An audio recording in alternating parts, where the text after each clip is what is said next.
Shalom Alahem Bisem Hamasia. Semoga kita semua dalam keadaan sehat selalu dan diberkati oleh Tuhan kita Yesus Kristus.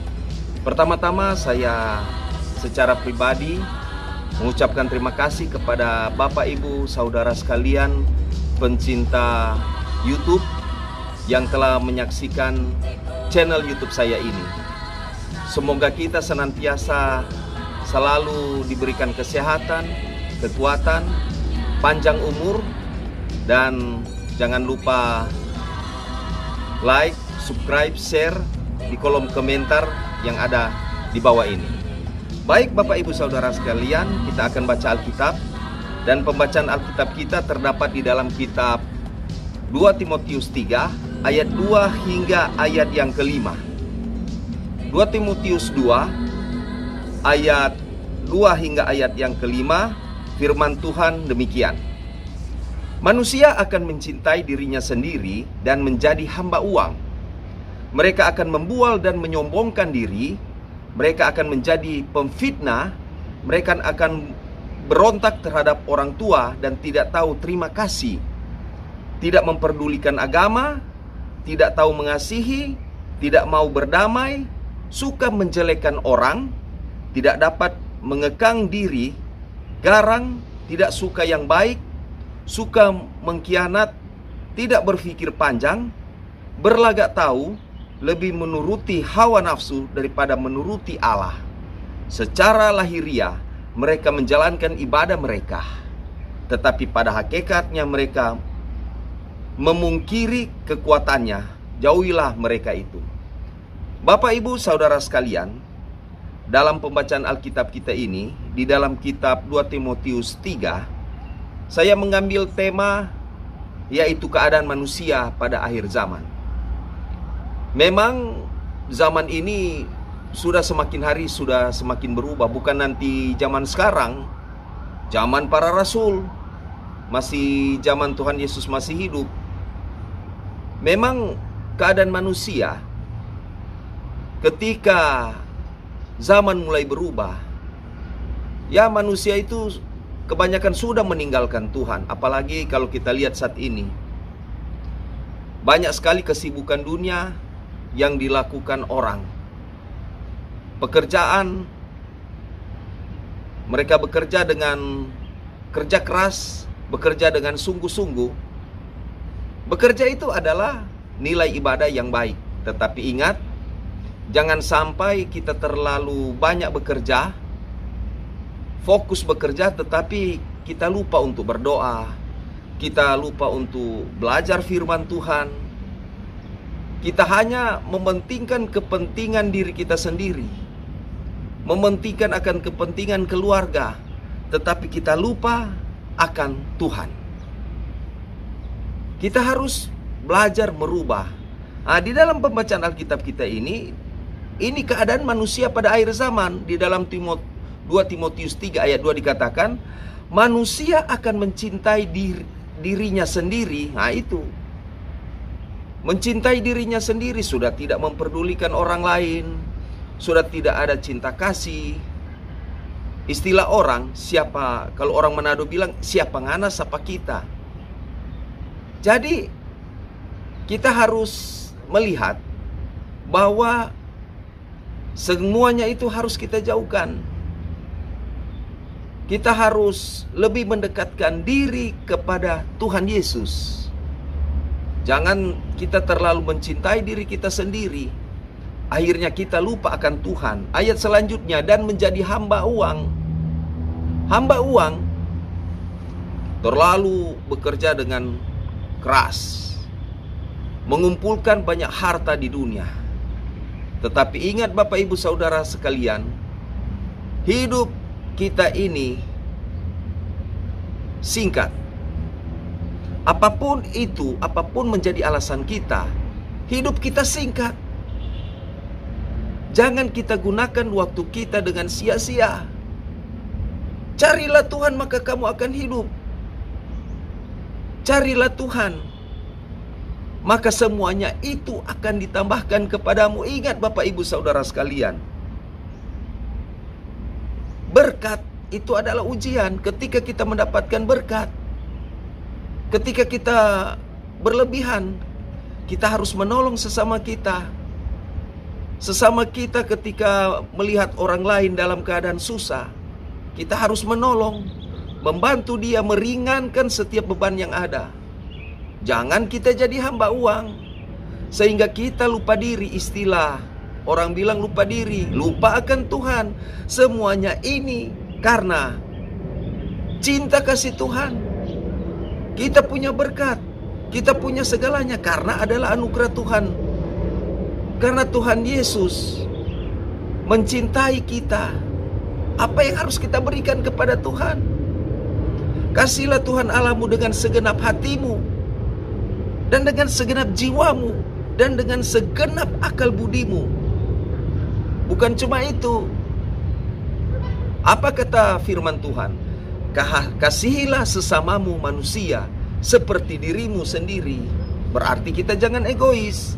Selanjutnya, mereka akan membual dan menyombongkan diri. Mereka akan menjadi pemfitnah.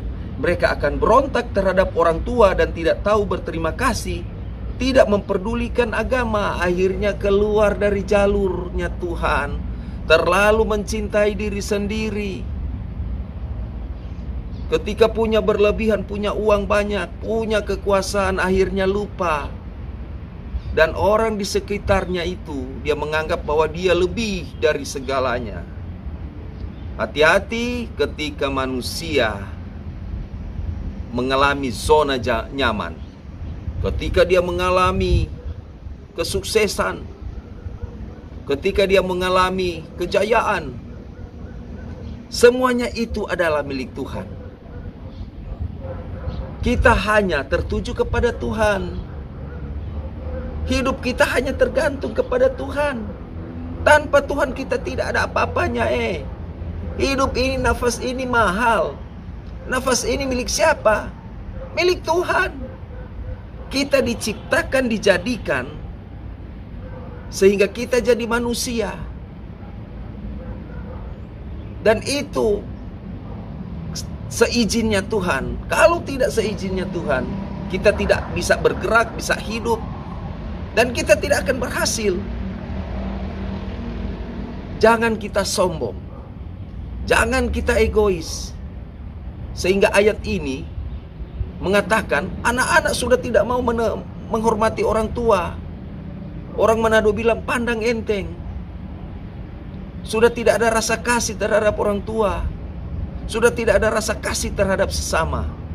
Inilah tanda-tanda zaman. Jika kita ada seorang yang mengajarkan ajaran lain yang keluar daripada ajaran Rasul, kita harus hindari. Coba 1 Timotius 6 ayat 3-5 dikatakan, jika seorang mengajarkan ajaran lain dan tidak menurut perkataan sehat, nah ini hati-hati, yakni perkataan Tuhan kita Yesus Kristus, dan tidak menurut ajaran yang sesuai dengan ibadah kita. Yang dimaksudkan ini ibadah Rasul, yang sudah tidak sesuai dengan ibadah Rasul. Apa katanya?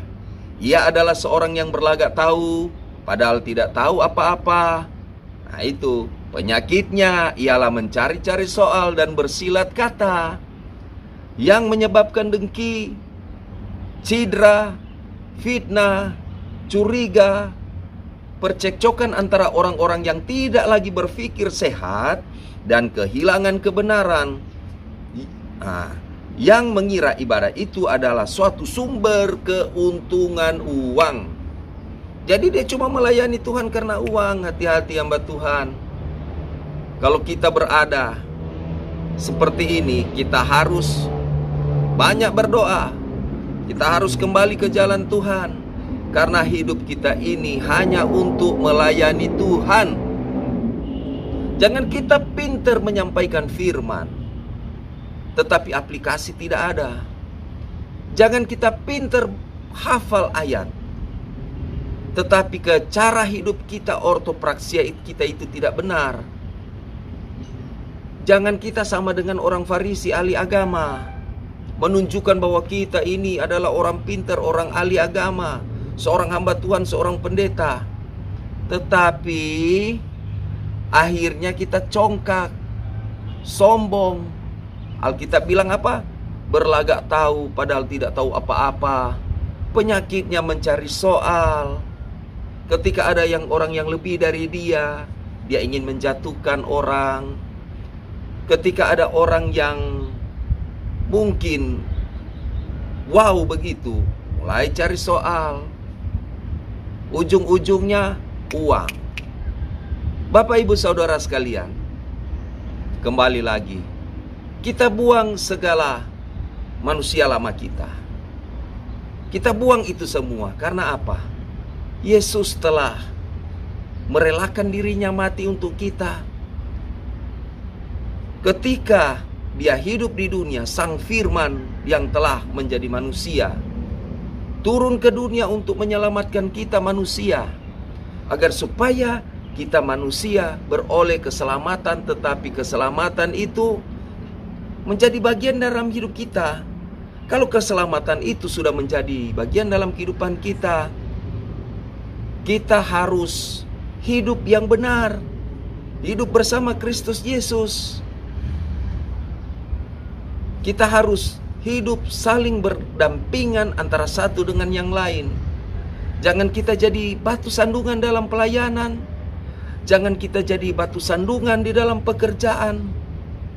Tetapi kita menjadi saluran berkat bagi orang banyak. Mereka yang ingin kaya ini terjatuh dalam pencobaan, menenggelamkan manusia ke dalam keruntuhan dan kebinasaan. Apa kata firman Tuhan di dalam kitab 1 Timotius 6 ayat 9? Dia katakan seperti ini, tetapi mereka yang ingin kaya terjatuh ke dalam pencobaan, ke dalam jerat dan ke dalam berbagai-bagai nafsu yang hampa dan yang mencelakakan, yang menenggelamkan manusia ke dalam keruntuhan dan kebinasaan. Cari kaya apapun itu, mau cari. Ada kalanya manusia itu berusaha bagaimana cara sedapat-dapatnya ia bisa memperoleh kekayaan. Orang bilang potong jalur, cari gampang, bukan haknya dia mencari. Akhirnya orang korupsi, akhirnya orang menipu. Jadi kehidupan itu kita tinggalkan. Bagaimana pendeta kalau misalkan saya orang yang melakukan hal semacam itu, tetapi ketika saya sudah bertobat, sepenuhnya menyerahkan diri kepada Tuhan Yesus sehingga saya meninggalkan itu, ya baik. Kehidupan lama kita harus kita tinggalkan. Karena dikatakan seperti ada tertulis, tidak ada yang benar seorang pun tidak. Jadi tidak ada yang benar. Kebenaran itu hanya ada dalam Yesus Kristus. Di luar Yesus Kristus tidak ada jalan kebenaran itu. Manusia itu punya kelemahan, punya kesalahan, punya kekurangan. Tetapi manusia Yesus, dia adalah sempurna. Menunjukkan kasihnya kepada manusia, memberikan contoh teladan, sehingga kita mengikuti cara hidupnya, mengikuti ajarannya, sehingga kita ditebus di dalam Yesus Kristus. Kita ingin diselamatkan, percaya kepada Tuhan Yesus, lakukan kebaikan, lakukan kebenaran. Setiap apa yang Ia sampaikan lewat firman, kita harus lakukan, sehingga kita turut diselamatkan. Akar segala kejahatan adalah cinta uang. Coba kita lihat 1 Timotius 6 ayat 10 mengatakan, karena akar segala kejahatan ialah cinta uang. Cinta uang, bersusah lelah, jerih payah, mengumpulkan uang sebanyak-banyak mungkin. Untuk apa? Untuk apa kita mengumpulkan harta sebanyak-banyak mungkin, tetapi kau miskin rohani? Silakan, semua orang pasti berusaha berjuang untuk mencari uang. Tetapi jangan sampai uang jadi mamon, uang jadi berhala, sehingga nilai ibadah kita sudah tidak ada lagi, cuma tergantung pada uang. Sebab oleh memburu uanglah beberapa orang telah menyimpang dari iman dan menyiksa dirinya dengan berbagai-bagai duka. Jangan berpikir orang banyak uang itu senang. Coba lihat orang ketika dia punya banyak uang, tetapi uangnya tidak halal, jadi pikiran, jadi ketakutan. Aduh, jangan sampai saya punya uang ini terlalu banyak, saya orang kaya. Jangan sampai kita menyimpan uang ini terus ada orang mencuri uang saya. Jangan sampai saya punya uang ini sudah saya peroleh tetapi tidak jujur. Akhirnya apa? Bersentuhan dengan hukum, bermasalah dengan hukum. Lebih baik hidup sederhana, lebih baik hidup apa adanya daripada kita menyiksa diri.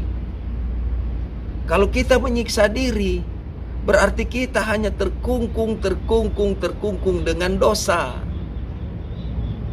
Karena kita itu hamba uang, mencintai uang, tidak mencintai Tuhan. Orang yang keluar dari jalurnya Tuhan, dia akan mengalami tekanan demi tekanan, masalah hidup demi masalah hidup. Dia mengalami kacau balau, karena dia hanya mencintai uang. Tetapi dia tidak ada dalam dirinya bahwa Yesus itu selalu ada. Kita harus sadar bahwa kita ini hidup hanya sementara. Ketika kita sudah meninggal, kita mati. Ketika kita punya kapleng 2 kali 1 meter, setelah kita masuk di liang lahat, di liang kubur, harta tidak kita bawa pergi. Apakah kita sudah ketika kita meninggal, uang kita harus dikubur sertakan dengan kita? Terus uang itu untuk apa? Ketika kita sudah meninggal, apa di sana ada mall?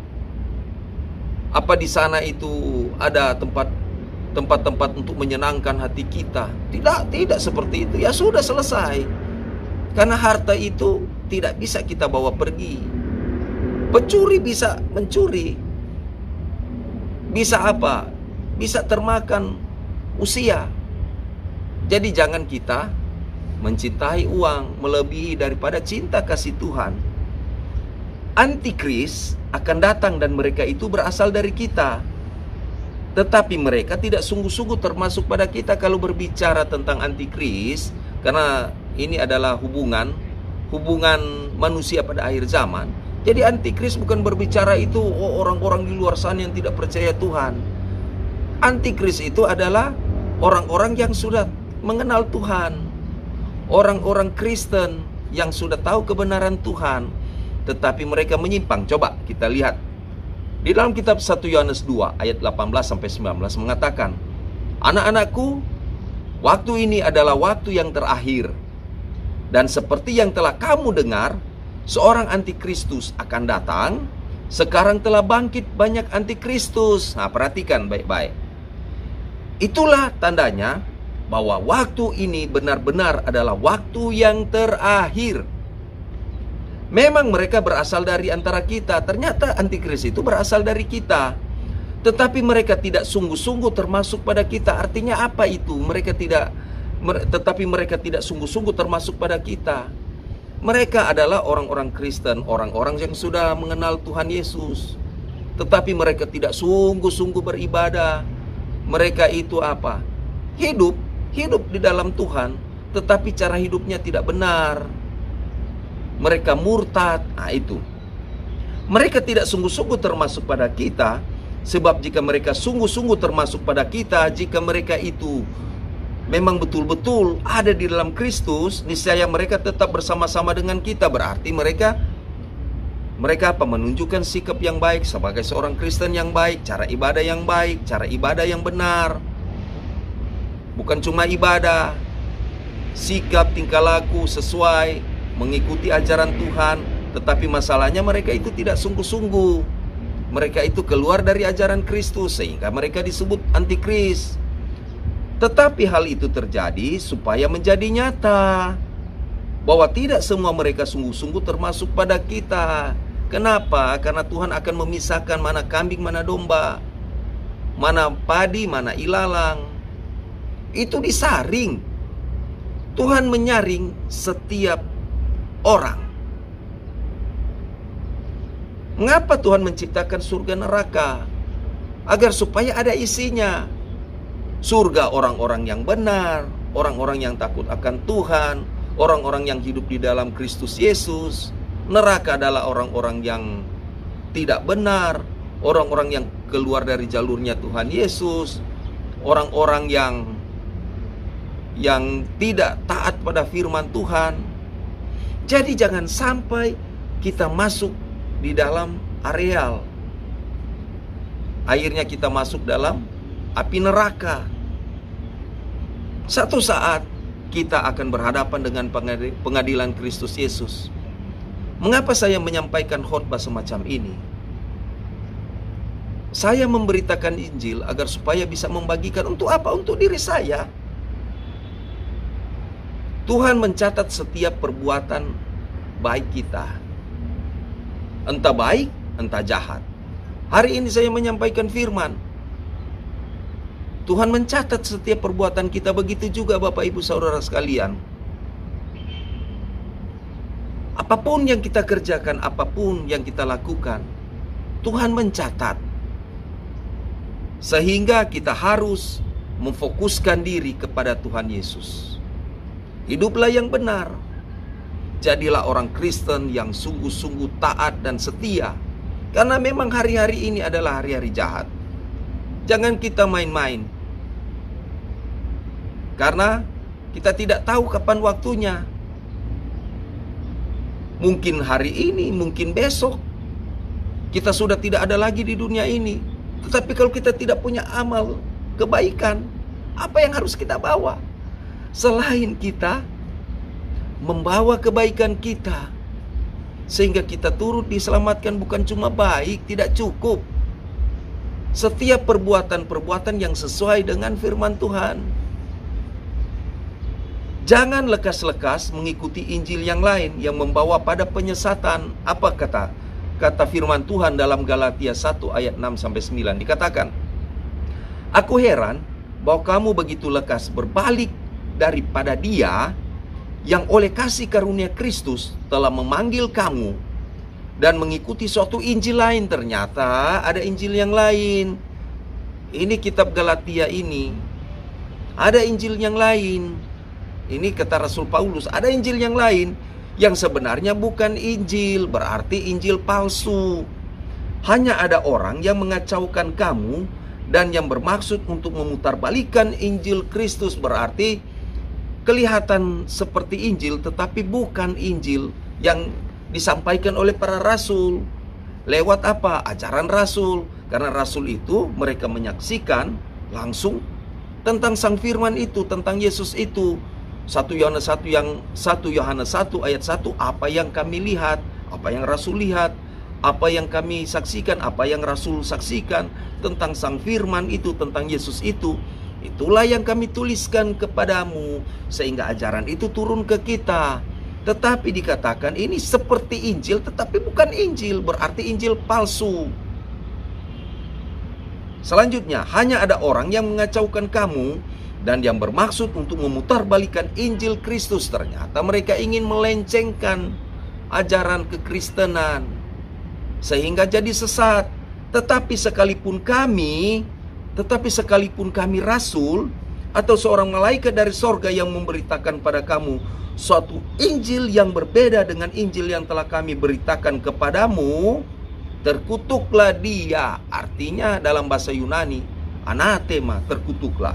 Selanjutnya, seperti yang telah kami katakan dahulu, sekarang kukatakan sekali lagi, jikalau ada orang yang memberitakan kepadamu suatu Injil yang berbeda dengan apa yang telah kami terima, terkutuklah dia.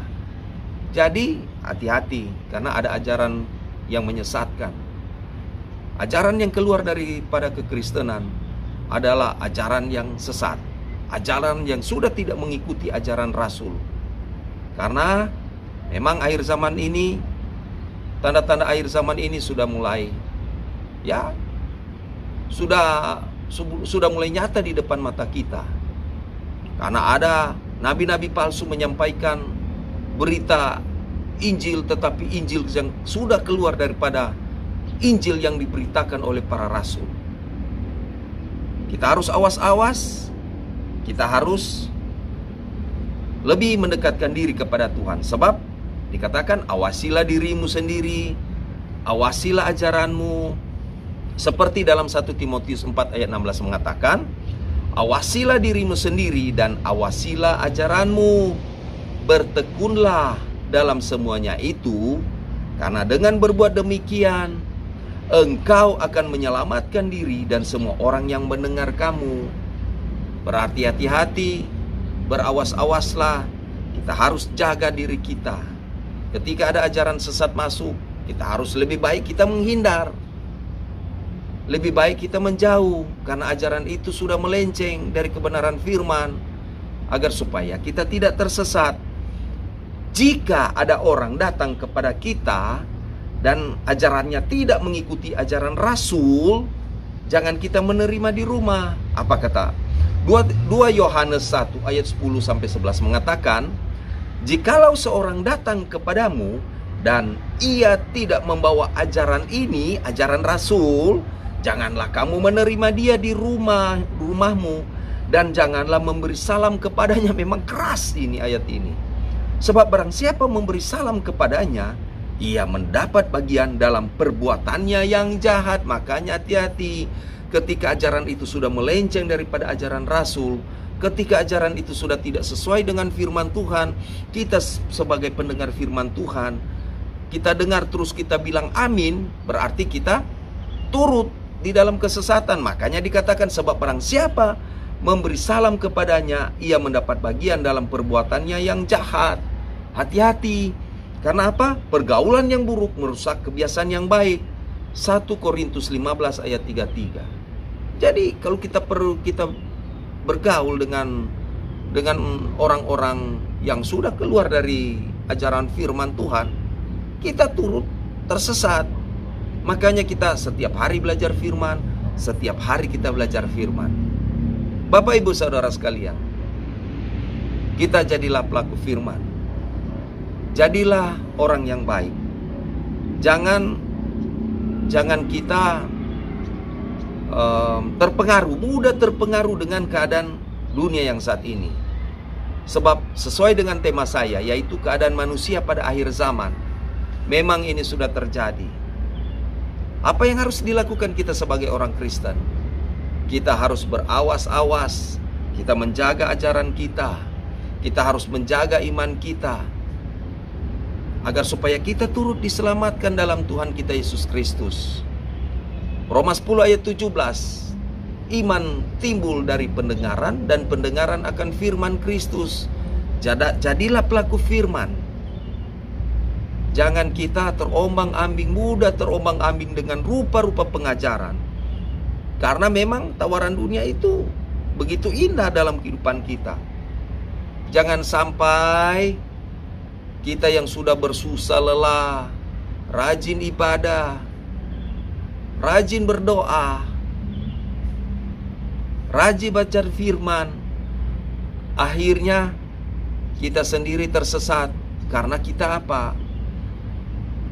Kita tidak banyak mengikuti ajaran yang sesungguhnya. Cara hidup kita tidak benar. Jadi bukan cuma ibadah kita harus benar, ajaran kita harus benar, cara hidup kita harus benar. Lakukanlah yang terbaik. Kebebasan yang Tuhan berikan dalam kehidupan kita, free will itu, harus kita gunakan sebaik-baiknya.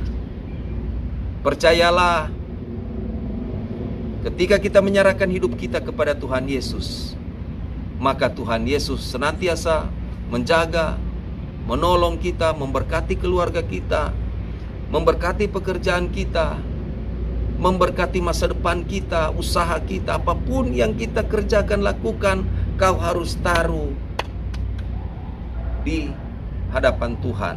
Karena Yesus adalah jawaban hidupmu. Yesus adalah solusi hidupmu. Karena Tuhan Yesus mencintai Bapak Ibu Saudara sekalian. Tuhan Yesus membuka pintu. Apa jawaban kita sebagai orang yang percaya? Kita harus masuk, berjalan menuju pintu itu. Karena Tuhan Yesus masih memberikan kesempatan bagi kita. Bertobatlah kembali ke jalan yang benar. Jangan kita buang-buang waktu kita. Jangan kita buang kesempatan kita. Karena masih ada kesempatan. Hidup ini indah. Hidup ini anugerah.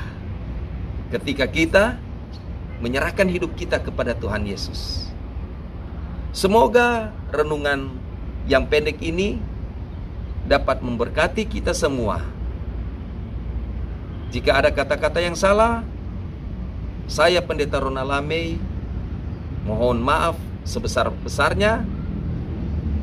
Galatia 2 ayat 20 mengatakan, namun aku hidup, tetapi bukan aku sendiri yang hidup, melainkan Kristus yang hidup di dalam aku. Dan saya tutup di dalam Yohanes 3 ayat 30. Biarlah dia semakin besar, kita semakin kecil. Biarlah dia semakin bertambah-tambah, kita semakin berkurang-kurang. Nama Tuhan Yesus selalu dipuji, dimuliakan dan disembah. Shalom Aleichem Bisem Hamasia. Christos Anesti, Alitos Anesti. Amin.